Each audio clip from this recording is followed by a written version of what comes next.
والصلاة والسلام على سيدنا ومولانا محمد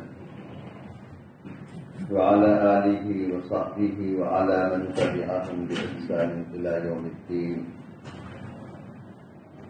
أما بعد فقد قال الله تبارك وتعالى في كلامه المجيد والفرقان الحميد: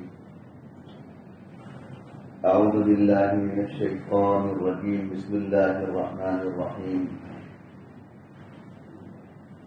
أم كنتم شهداء إذ حضر يعقوب الموت إذ قال لبنيه ما تعبدون من بعدي قالوا نعبد إلهك وإله آبائك إبراهيم وإسماعيل وإسحاق إلها واحدا ونحن له مسلمون.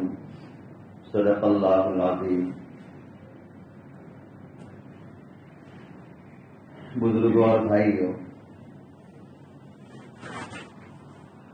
جن آیت کریمہ کی میں نے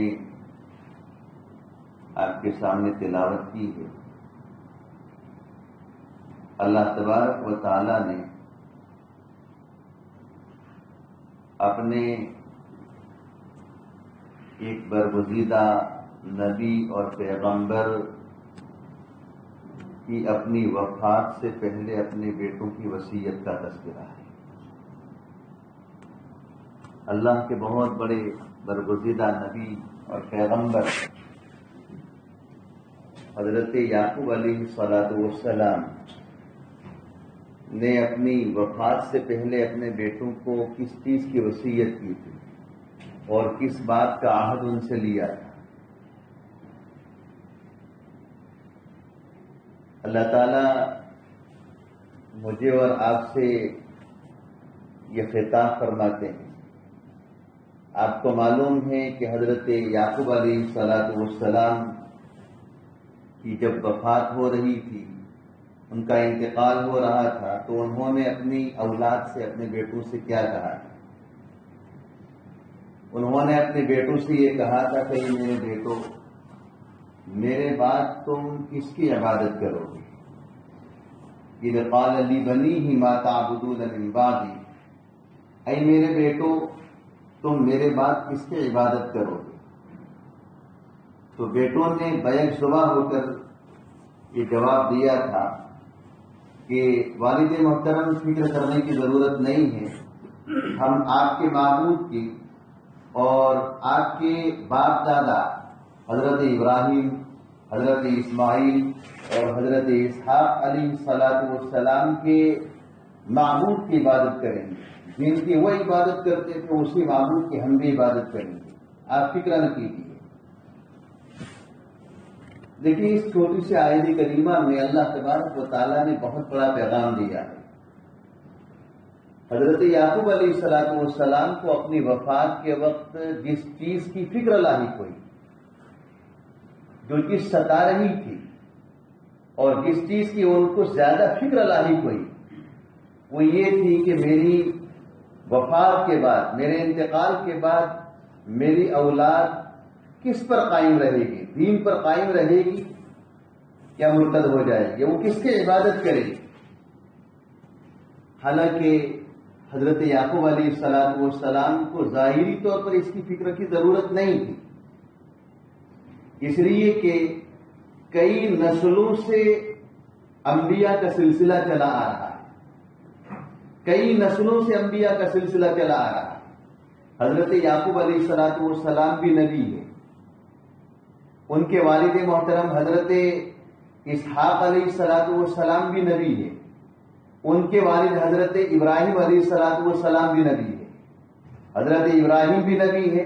ان کے بیٹے حضرت اسحاق بھی نبی ہے اور ان کے بیٹے حضرت یعقوب بھی نبی ہے. اور ادھر سائڈ میں دیکھیں گے تو ان کے چچا حضرت اسحاق بھی حضرت اسماعیل علیہ السلام بھی نبی ہے اور حضرت یعقوب علیہ السلام کے بیٹے حضرت یوسف بھی نبی ہے.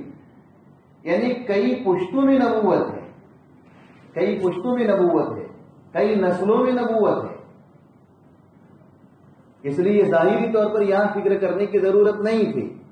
لیکن حضرت یعقوب علیہ السلام اس کے باوجود اطمینان سے نہیں بیٹھے، بلکہ اپنی وفات کے وقت جس چیز کی فکر کی ہے وہ اپنے اولاد کے ایمان کی اور اسلام کی فکر کی ہے، وفات کے وقت اپنے اولاد کے ایمان کی فکر کی ہے۔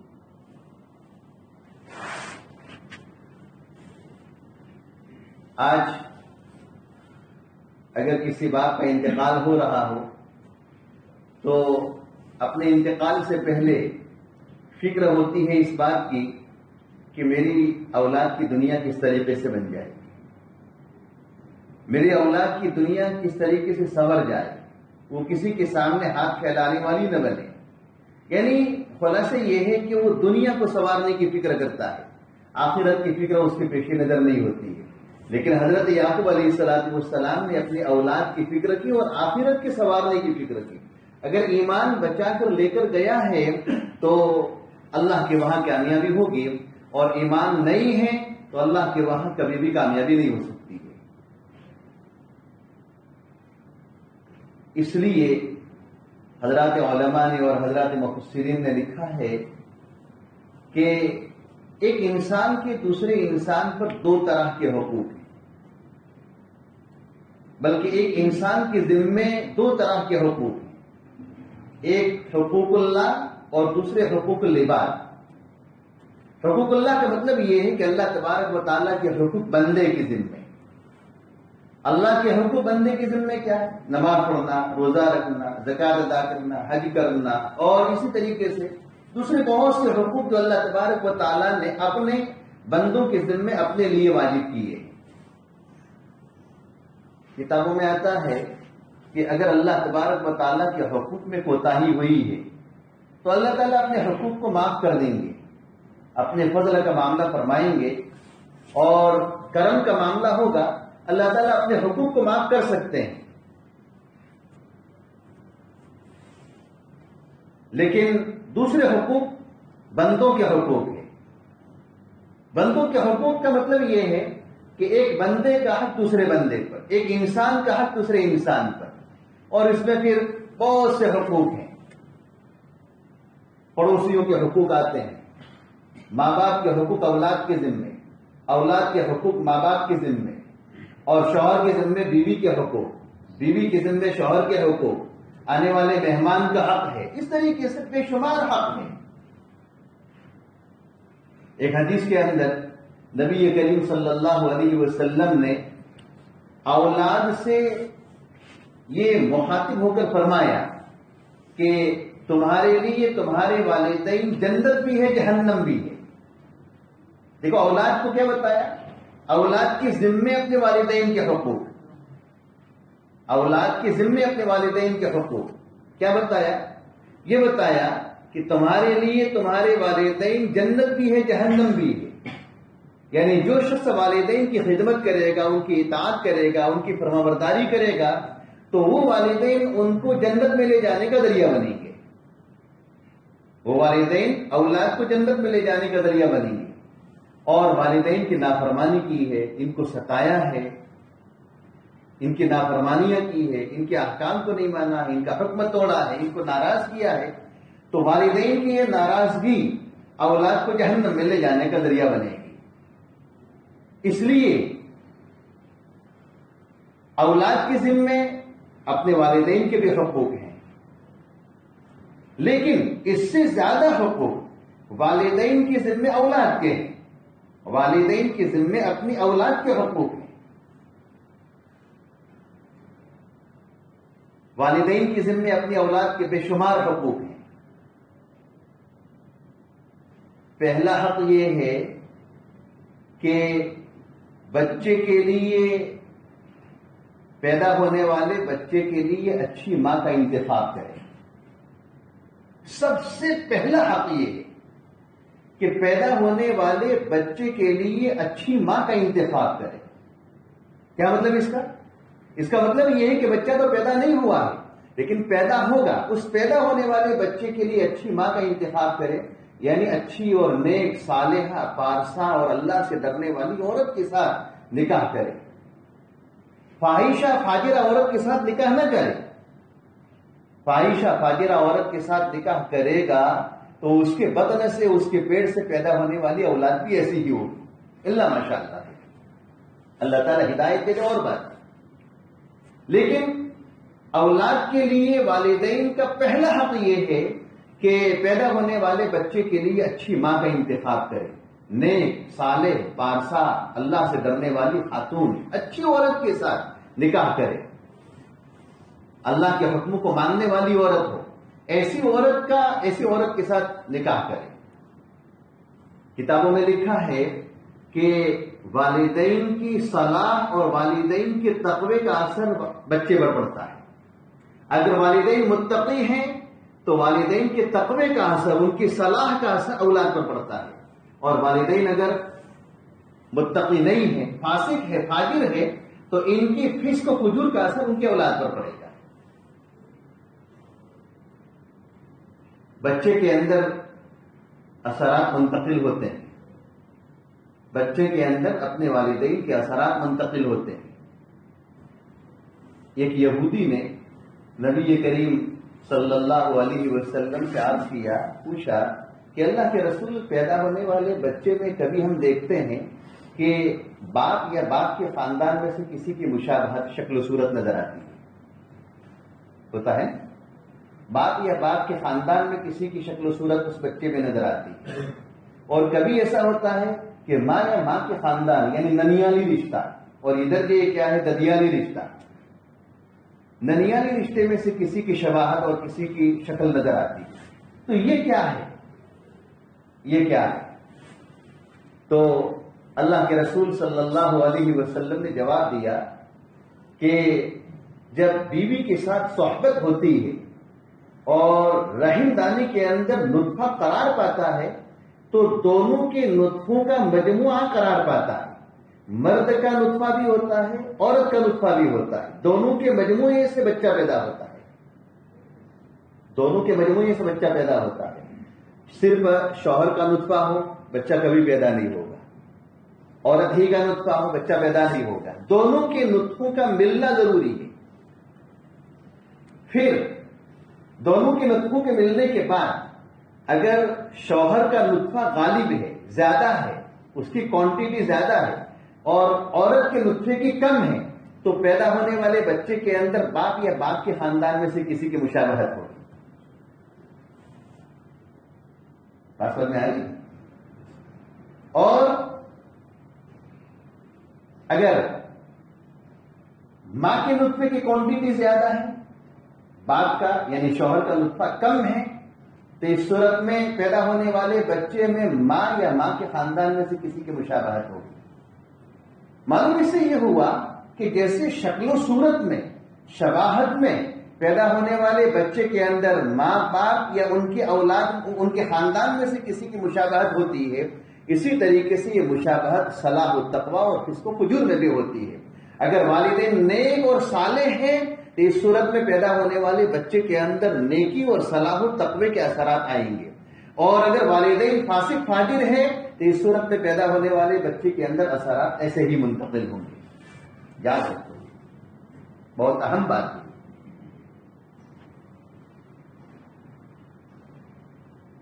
تو یہ پہلا حق ہے کہ پیدا ہونے والے بچے کے لیے اچھی ماں کا انتخاب کرے۔ اچھی ماں کا انتخاب کیا ہے تو اس کے بدن سے، اس کے پیٹ سے پیدا ہونے والا بچہ اچھا ہی ہوگا، اور بری ماں کا انتخاب کیا ہے تو اس صورت میں پیدا ہونے والے بچہ دیکھ سمجھے برا ہوگا۔ اللہ تعالیٰ اپنی مشیت سے، اپنے ارادے سے، اپنی طاقت سے پھر اس کے اندر صلاح و تقوی پیدا کرتے ہیں، اور بات ہے۔ یہ پہلا حق ہے۔ دوسرا حق یہ ہے کہ جب میاں بیوی دیکھو، یہ والدین کے ذمے اولاد کے حقوق کیا ہے یہ بتا رہا ہوں میں۔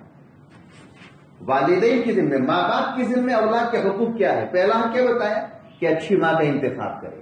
دوسرا حق یہ ہے کہ جب میاں بیوی صحبت کرے تو صحبت کے وقت دعاؤں کا اہتمام کرے۔ صحبت کے وقت، جماع کے وقت جو دعائیں ہوتی ہے احادیث کے اندر منقول ہے، دعا کا اہتمام کرے۔ حدیث کے اندر آتا ہے کہ جو شخص بیوی سے صحبت کے وقت دعا کا اہتمام نہیں کرتا ہے تو شیطان کو اللہ تبارک و تعالیٰ نے مختلف شکلوں میں متشکل ہونے کی طاقت عطا کی ہے، تو شیطان مرد کے عضو تناسل کے ساتھ چمڑ جاتا ہے، گول گول چمڑ جاتا ہے، اور چمڑ کر وتی کے اندر صحبت میں وہ بھی شریک ہوتا ہے اور اپنا مادہ منویہ عورت کی شرمگاہ کے اندر گراتا ہے. تو پیدا ہونے والے بچے کے اندر برے اثرات منتقل ہوتے ہیں، شیطانی اثرات آتے ہیں. آج بچہ پیدا ہوا، پیدا ہونے کے بعد کچھ 5-6 سال کا ہوا اور تھوڑا آوارگی کے راستے پر جانے لگا تو ہم کسی مولانا صاحب کے پاس جاتے ہیں اور کہتے ہیں کہ حضرت بچہ تھوڑا آوارہ ہو رہا ہے، کوئی تعویذ دیجئے ہدایت کا کوئی تعویذ دیجئے، ذرا بچہ لائن پر آ جائے. محترم دوستوں، بزرگوں، بھائیوں، ہمیں پہلے اس کی فکر کرنے کی ضرورت تھی. بیوی سے صحبت کے وقت دعاؤں کا اہتمام ہونا چاہیے. یہ دوسرا حق ہے. تیسرا حق یہ ہے کہ بچہ پیدا ہو جاوے تو اس کے ایک کان میں، داہنے کان کے اندر اذان اور بائیں کان میں اقامت کہی جائے. یہ تیسرا حق ہے. چوتھا حق یہ ہے کہ پیدا ہونے کے بعد کسی نیک اور صالح آدمی کے منہ سے کھجور چپا کر اس کے پیدا ہونے والے بچے کے منہ میں رکھی جائے. اس کو تحنیک بولتے ہیں، تحنیک کروائی جائے تاکہ بچے کے پیٹ کے اندر جانے والی پہلی غذا اس کی ماں کا دودھ نہ ہو بلکہ کسی نیک صالح اور متقی آدمی کے منہ سے چبائی ہوئی کھجور کا ایک تھوڑا سا ٹکڑا اس کے پیٹ میں جاوے تاکہ اس بزرگ کی بزرگی کا اثر اس بچے کے اندر منتقل ہو. نبی کریم صلی اللہ علیہ وسلم سے بڑا نیک اور پارسا اور دنیا کا بھلی اور کون ہو سکتا ہے؟ اور کون ہو سکتا ہے؟ حضرات صحابہ کے وہاں جب بچے پیدا ہوتے تھے تو نبی کریم صلی اللہ علیہ وسلم کے پاس بچے اٹھا کر لائے جاتے تھے. آپ علیہ الصلوۃ والسلام تحنیک فرماتے تھے، کھجور چباتے تھے اور بچے کے منہ میں تھوڑا سا تلوے پر چپکا دیتے تھے. تو نبی کا اثر منتقل ہوتا تھا، نبی کے صلاح و تقوی کا اثر منتقل ہوتا تھا. اسی لیے حضرات صحابہ کی زندگیاں دیکھ لیجیے، کیسے کیسے لوگ پیدا ہوئے، زندگیاں دیکھ لیجیے. یاد رہے گا، پیدا ہونے کے بعد بچے کے لیے تحنیک کا اہتمام. اس کے بعد 7 دن پورے ہونے سے پہلے یا 7 دن پورے ہونے پر اس کے لیے عقیقہ کیا جائے. اور عقیقہ اس لیے ہوتا ہے تاکہ بچہ شرور سے، فتن سے، آفات، مصیبتوں سے محفوظ رہے. اس لیے اس کا عقیقہ ہوتا ہے اور اس کے بال کاٹے جاتے ہیں اور بالوں کے برابر، وزن کے برابر چاندی اللہ کے راستے میں خرچ کی جاتی ہے اور پھر نام رکھا جاتا ہے. دیکھو نام، آج نام فیشن بن گیا ہے، مجھے معاف کیجیے، نام فیشن بن گیا ہے. بہترین نام رکھا جائے، اچھا نام رکھا جائے. اچھے نام کا اثر بھی بچے کی ذات پر اچھا پڑے گا. جیسے میں نے بتایا کہ والدین کی نیکی اور صلاح کا اثر بچے پر اچھا پڑے گا. کسی بزرگ کے منہ سے چبائی ہوئی کھجور بچے کے منہ میں جائے گی، اس کی نیکی اور صلاح و تقوی اس کے اندر منتقل ہوگا. اچھے نام کا اثر بچے کے اوپر اچھا منتقل ہوگا، مرتب ہوگا. اگر نام اچھا رکھا ہے تو انشاءاللہ بچے کے اوپر اچھا اثر مرتب ہوگا. اور نام برا ہے، جس کا میننگ اچھا نہیں ہوتا ہے، جس کا معنی اچھا نہیں ہوتا ہے، تو اس صورت میں بچے کی ذات کے اوپر اچھا اثر منتقل نہیں ہوگا، برائی اثر منتقل ہوگا. اچھا نام کیا ہے؟ اچھا نام احادیث میں آتا ہے کہ عبداللہ اور عبد الرحمن، لیکن حضرات علماء نے لکھا ہے کہ عبداللہ اور عبد الرحمن ہی نہیں، ہر ایسا نام کہ جس میں عبد کی نسبت اللہ کے ناموں میں سے کسی نام کی طرف کر دی گئی ہو. جیسے عبداللہ ہے، عبد الرحمن ہے، عبد الرزاق ہے، عبد الماجد ہے، عبد الخالق ہے، عبد القادر ہے. یہ سارے نام جس میں عبد کی نسبت اللہ کے نام یا ایک اللہ کی صفات ناموں میں سے کسی نام کی طرف کر لی گئی ہو، یہ سارے نام اچھے کہلائیں گے. سارے نام اچھے کہلائیں گے. یا تو یہ نام رکھے جائے یا انبیاء کرام علیہ الصلوۃ والسلام کی جو نام تھے وہ نام رکھے جائے. اور لڑکی پیدا ہوئی ہے تو لڑکی کے لیے ازواج مطہرات کے نام اور حضرات صحابیات کے نام رکھے جائیں. اگر ایسے اچھے نام رکھے جائیں گے تو پیدا ہونے والی اولاد کے اوپر نام کا اچھا اثر مرتب ہوگا، بہترین اثر مرتب ہوگا، اچھا اثر مرتب ہوگا. اور نام برا ہوگا تو اس کا اثر برا مرتب ہوگا. آج بچہ پیدا ہوتا ہے تو کسی مولانا سے اور کسی عالم سے بچے کا نام تجویز کرنے کے بجائے انٹرنیٹ پر سرچ کرتے ہیں اور انٹرنیٹ سے نام نکالتے ہیں. دیکھو انٹرنیٹ پر نام جو ہوتے ہیں وہ کوئی لوہے محفوظ سے اترے ہوئے نام نہیں ہوتے, لوہے محفوظ سے اترے ہوئے نام نہیں ہوتے. راندیر میں ایک شخص ایک بہت بڑے مولانا کے پاس آئے اور انہوں نے کہا کہ میں نے اپنی بیٹی کا نام ریفا رکھا ہے, ریفا, تو اس کا معنی کیا ہے؟ تو حضرت مولانا نے فرمایا کہ یہ ریفا نام کیا ہے؟ عربی بھی کچھ لگتا نہیں ہے, فارسی بھی لگتا نہیں ہے, اردو بھی نہیں لگتا ہے, کون سی زبان کا لفظ ہے, کون سی لغت اور ڈکشنری میں دیکھا جائے کچھ پتہ نہیں چلتا. نام اچھا ہونا چاہیے. ایک شخص آیا اور اس نے کہا کہ میرے یہاں لڑکی پیدا ہوئی ہے اور 6 سال کی عمر ہے, اور آگے وہ کچھ کہنا چاہتا تھا, اس نے پھر بات روک دی. حضرت مولانا نے پوچھا کہ تم نے اپنی بیٹی کا نام کیا رکھا ہے, اپنی بیٹی کا نام کیا رکھا ہے؟ تو اس نے جواب دیا کہ میں نے اپنی بیٹی کا نام ازا رکھا ہے, ازا. تو حضرت مولانا نے فرمایا کہ لا حول ولا قوت الا باللہ, لا حول ولا قوت الا باللہ, تم نے اپنی بیٹی کا نام ازا رکھا ہے. ارے ازا تو قرآن مجید میں کس کو کہا گیا ہے؟ ازا قرآن مجید میں کہا گیا ہے حیض کے خون کو. یسألونک عن المحیض قل هو اذى فاعتزلوا النساء فی المحیض. یہ لوگ آپ سے حیض کے دنوں میں عورتوں سے فائدہ اٹھانے کے تعلق سے پوچھتے ہیں تم سے. یسألونک عن المحیض قل هو اذى, اے محمد صلی اللہ علیہ وسلم آپ فرما دیجئے کہ یہ تو حیض کے زمانے میں تو گندگی ہوتی ہے, ان سے دور رہو تم. تو حیض کے خون کو اللہ تبارک و تعالیٰ نے ازا کہا اور اس نے اپنی بیٹی کا نام ازا رکھا ہے. تو پھر اس کی بیٹی کے اوپر جو ہے گندگی کے اثرات مرتب نہیں ہوں گے تو اور کیا ہوگا؟ اس لیے نام اچھا تجویز کیا جائے, جس کا معنی اچھا ہو ایسا نام تجویز کیا جائے. ایک حدیث میں منقول ہے حضرت سعید بن مسیب رحمۃ اللہ علیہ بہت بڑے تابعی گزرے. سعید بن مسیب رحمۃ اللہ علیہ فرماتے ہیں کہ میرے دادا نبی کریم صلی اللہ علیہ وسلم کے پاس آئے اور آپ علیہ الصلوۃ والسلام نے پوچھا کہ تمہارا نام کیا ہے, تمہارا نام کیا ہے؟ تو میرے دادا نے بتایا کہ میرا نام حزن یا حزن ہے. عربی زبان میں حزن یا حزن کہتے ہیں غم, ٹینشن, فکر, غم, ٹینشن, فکر کو کہتے ہیں. میرا نام حزن ہے. تو اللہ کے رسول نے فرمایا کہ تم اپنا نام بدل لو اور کوئی دوسرا نام تجویز تمہارے لیے کر دیتے ہیں.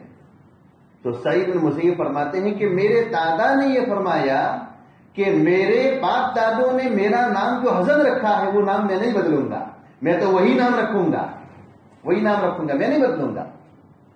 سعید بن مسیب فرماتے ہیں کہ میرے دادا نے اپنا نام حزن نہ بدلا, اس کا اثر یہ ہے کہ آج ہمارے خاندان میں, ہماری نسل میں حزن ہی حزن ہے, فکر, ٹینشن ہی ٹینشن, لوگ بڑے ٹینشن میں رہتے ہیں. اگر نبی کریم صلی اللہ علیہ وسلم کے کہنے پر ہمارے دادا اپنا نام بدل دیتے تو آج ہمارے خاندان میں اور ہماری نسلوں کے اندر یہ ٹینشن نہ ہوتا. اس لیے اچھے نام کا اچھا اثر مرتب ہوتا ہے.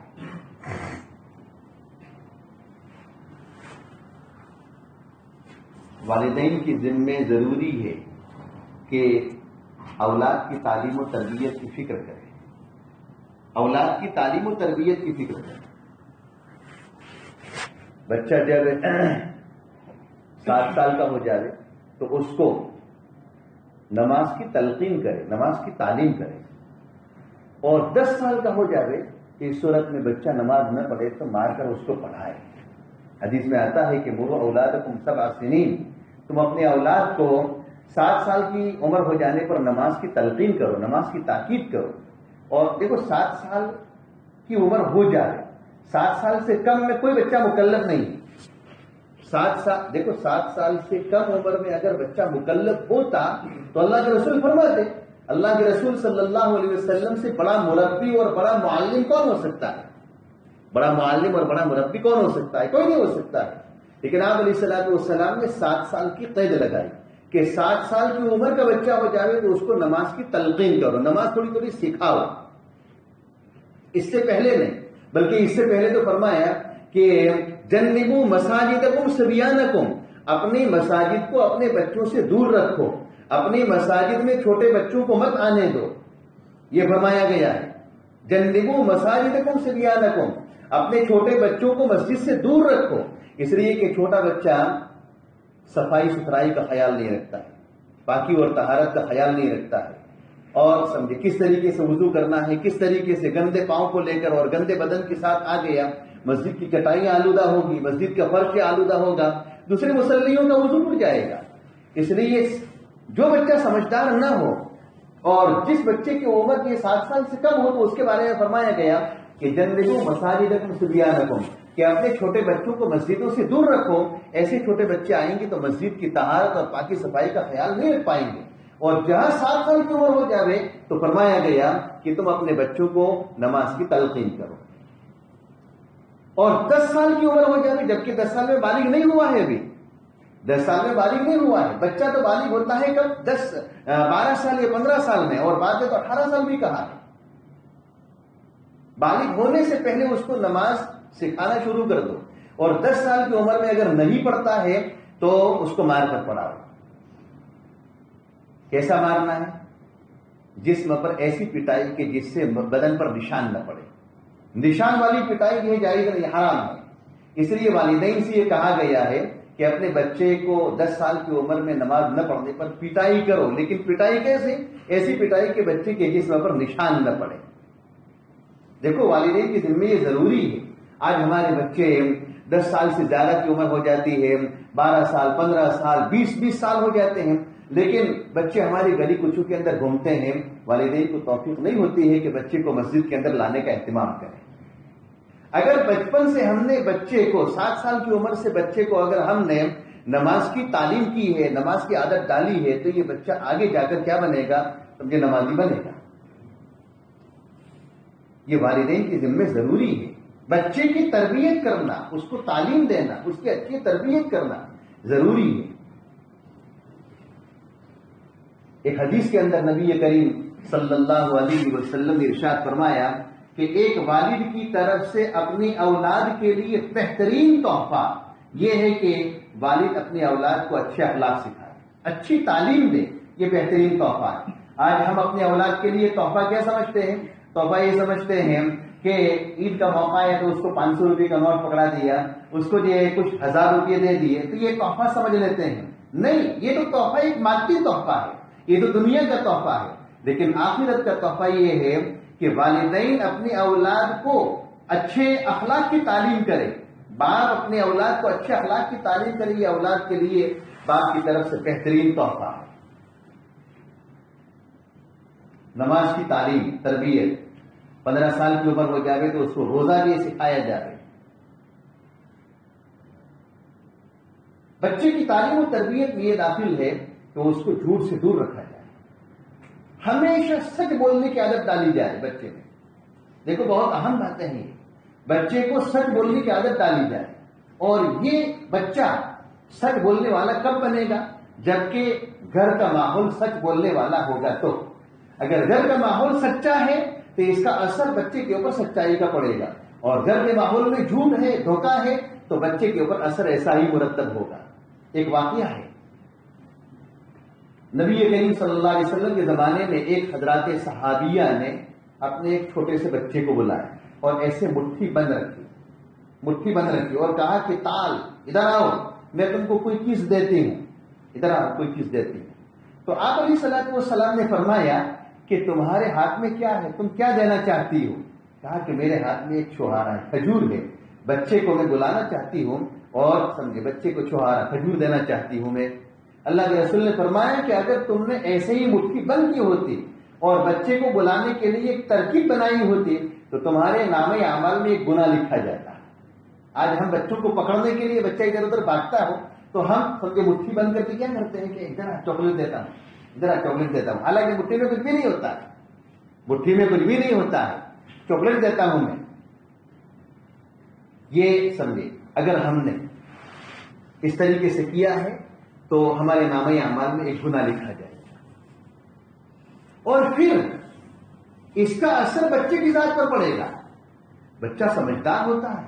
ایک چھوٹے بچے جو بیٹھے ہیں وہ چھوٹے بچے ہم سے زیادہ سمجھدار ہوتے ہیں. بچہ سمجھدار ہوتا ہے. اگر ہم نے مٹھی بند کر کے اس کو لالچ دی اور لالچ دے کر سمجھے لالچ یہ دی کہ چاکلیٹ دے رہے ہوں ادھر آؤ، تو بچہ چاکلیٹ کی لالچ میں دوڑتا ہوا اپنی ماں کی گود میں آئے گا اور بیٹھے گا اور مٹھی میں کچھ بھی نہیں ہوگا تو اس کی ذہنیت پر اثر پڑے گا کہ اچھا میری والدہ نے مجھے دھوکہ دیا، میرے والد نے مجھے دھوکہ دیا پکڑنے کے لیے، ایسا دھوکہ، میں تو چھوٹا معصوم ہوں، ایسا مجھے میرے ساتھ دھوکے کا معاملہ کیا. اب بچے کے ذہن میں وہی دھوکہ بیٹھ جائے گا، بچے کے ذہن میں وہی دھوکہ بیٹھ جائے گا. اور وہ بچہ بڑا ہوگا تو بڑا ہونے کے بعد وہ بچہ دھوکہ دینا سیکھے گا.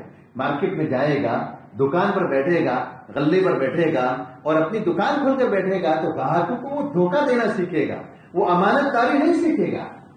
کیوں؟ اس لیے کہ گھر سے ہم نے گود ہی سے پہلی تعلیم یہ دی ہے، ہم نے یہ تعلیم دی ہے، اس لیے یہ بچہ دھوکہ دینے والا بنے گا. بچے کی تربیت ہونی چاہیے. چھوٹے بچے ہوتے ہیں اور ایک دوسرے کے گھروں میں جاتے رہتے ہیں، کبھی ایسا ہوتا ہے کہ بچہ لاؤبالی پن میں، ناسمجھی میں، لا علمی میں کوئی چیز پڑوس والے کے گھر سے اٹھا کر لے آتا ہے. بچہ لے آتا ہے تو بچہ لے آیا ہے تو والدین کی ذمہ داری بنتی ہے کہ بچے سے پوچھے کہ بیٹا یہ تم کہاں سے لائے. بچہ کہے کہ فلاں سمجھے آپا کے وہاں سے، فلاں خالہ کے وہاں سے، فلاں پڑوس کے وہاں سے میں لایا ہوں، تو فوراً وہ چیز وہاں پہنچانے کی کوشش کی جائے. والدین غفلت نہ برتے کہ ہاں بچہ لے آیا ہے چلو رکھ لو اس کو. نہیں، اگر بچے کی ہم نے بچپن سے تربیت نہیں کی ہے، اگر بچے کا ذہن ہم نے نہیں بنایا کہ دیکھو بیٹا یہ چوری ہے، یہ چوری ہے اور کسی کے مال کو اس کی اجازت کے بغیر لینا یہ حرام ہے، ناجائز ہے، اور آج تم نے 1 روپے کی 2 روپے کی چوری کی ہے، آگے جا کر تم بہت بڑے ڈاکو اور چور اور لٹیرے بن جاؤ گے. اگر ہم نے ایسی تربیت نہیں کی ہے اور وہ پیسہ اس کو واپس کرنے کی کوشش نہیں کی ہے، جہاں سے لایا تھا وہ چیز وہاں واپس کرنے کی کوشش نہیں کی ہے، تو یہ بچہ آج روپیہ لایا ہے، پھر 5 روپیہ لائے گا، 10 روپیہ لائے گا، پھر اور کوئی چیز چوری کر کے لائے گا اور بڑا ہو کر وہ بہت بڑا چور اور ڈاکو اور لٹیرا بنے گا. ہمارے یہاں انگریزوں کی حکومت رہی ہے، بہت قوانین سخت تھے، سخت قوانین تھے. تو ایک مقدمہ آیا، ایک آدمی نے چوری کی تھی اور چوری میں اس کی سزا جو تجویز ہوئی پھانسی کی. جج نے پھانسی کی سزا سنائی. آئندہ جب پھانسی ہونے والی تھی اس آدمی کو بلایا گیا اور ضابطے اور قانون کے مطابق اس سے پوچھا گیا کہ تمہاری آخری تمنا کیا ہے. جس کو ہم پھانسی دینی ہوتی تو پوچھا جاتا ہے، قانون میں پوچھا جاتا ہے کہ بھائی تمہاری آخری تمنا کیا ہے، تم کو پھانسی دی جانے والی ہے، اب تمہاری آخری تمنا کیا ہے. تو اس لڑکے نے کہا کہ میری آخری تمنا یہ ہے کہ میں اپنی بوڑھی والدہ سے ملنا چاہتا ہوں، اپنی بوڑھی والدہ سے ذرا مجھے ملنا ہے، ملاقات کرنی ہے. اس کی بوڑھی والدہ کو خبر دی گئی کہ تمہارے بچے کو آئندہ کل پھانسی ہونے والی ہے، لہذا وہ تمہاری ملاقات کا ارادہ رکھتا ہے، تم آ کر ملاقات کر جاؤ. بوڑھی والدہ آئی، بچے کو خبر دی گئی کہ تمہاری والدہ آئی ہے، ملاقات کر لو. بچہ اٹھ کر گیا، کہا کہ مجھے اپنی والدہ کے کان میں کچھ بات کرنی ہے. والدہ نے اپنا کان یوں کیا تو بچے نے اپنے دانتوں سے والدہ کا کان کاٹ لیا. بچے نے اپنی والدہ کا کان دانتوں سے چبا لیا، کاٹ لیا، جسم سے الگ کر دیا. لوگوں نے اس کو بہت کوسا اور کہا کہ کیسا یہ ناانجار لڑکا ہے کہ پھانسی دی جانے والی ہے اور مرتے مرتے بھی اتنا جرم کر گیا، مرتے مرتے بھی یہ گناہ کر گیا کہ اپنی بوڑھی والدہ کو نہیں چھوڑا اور بوڑھی والدہ کے کان کو کاٹ لیا تم نے. کہا کہ رکو ایک منٹ، مجھے یہ پھانسی کی سزا جو ہو رہی ہے نا وہ میری والدہ کی تربیت کا نہ ہونے کا نتیجہ ہے. اگر میری والدہ بچپن میں میری یہ تربیت کرتی تو مجھے پھانسی نہ ہوتی. کہا کہ کیا ہے؟ کہا کہ ایک مرتبہ کا واقعہ ہے کہ میں کہیں سے 1 روپیہ لایا تھا اور والدہ کو بتایا تو والدہ نے رکھ لیا. پھر 2 روپیہ لایا میں تو والدہ کو بتایا تو والدہ کو جب جب بھی میں پیسے لا کر دیتا تھا تو اس صورت میں میری والدہ مجھے منع کرنے کے بجائے اور پوچھنے کے بجائے ٹوکنے کے بجائے بہت شاباشی دیا کرتی تھی کہ بہت اچھا ہے بیٹا، اچھا ہے کام کیا کرو، شاباشی دیا کرتی تھی. اگر میری والدہ مجھے بچپن میں ٹوکتی تو میں سمجھے اتنا بڑا ڈاکو اور چور اور لٹیرا نہ بنتا. آج مجھے یہ جو پھانسی کی سزا ہو رہی ہے وہ میری والدہ کے بچپن میں عدم تربیت کا نتیجہ ہے. اگر میری والدہ مجھے بچپن میں تربیت کرتی تو مجھے پھانسی کی سزا نہ ہوتی. میں نے کسی کا مال چرایا ہے اور اسی میں مجھے یہ پھانسی کی سزا ہو رہی ہے.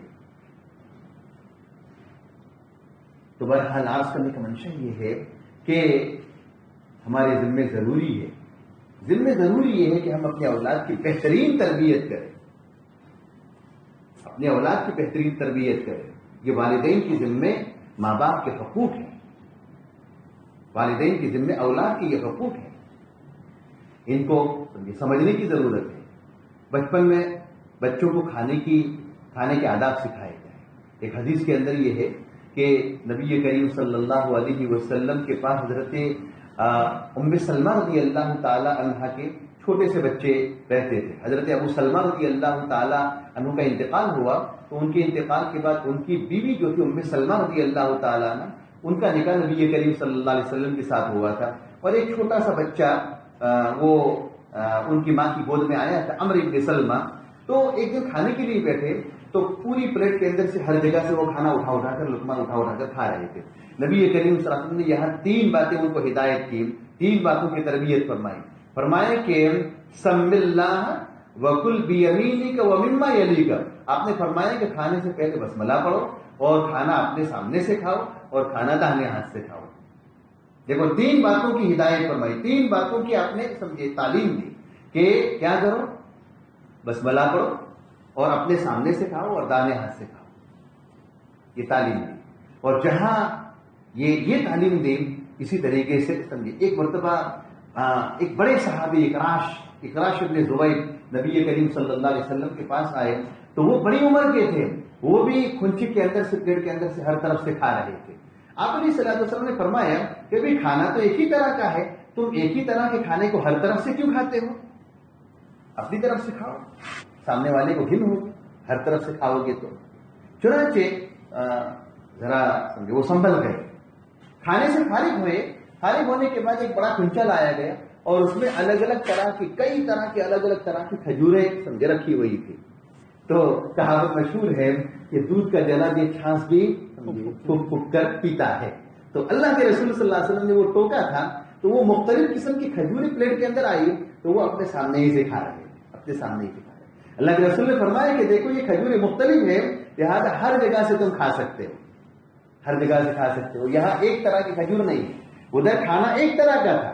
اسی لیے مسئلہ یہ لکھا ہے کہ اگر پلیٹ کے اندر کھانا ایک طرح کا ہو تو اپنی طرف سے کھانا چاہیے، اور ایک ہی کنچے کے اندر اگر مختلف کھانے رکھے ہوئے ہو تو ہر طرف سے کھانا کھا سکتے ہو. بہرحال ہمارے ذمے، والدین کے ذمے اپنی اولاد کے لیے سمجھے یہ ذمہ داریاں ہیں، یہ حقوق ہے. ان حقوق کو ادا کرنے کی فکر کی جائے. ابھی اور سمجھے اس کے اوپر درس جاری ہے، آئندہ کل بھی اس کے اوپر بات ہوگی.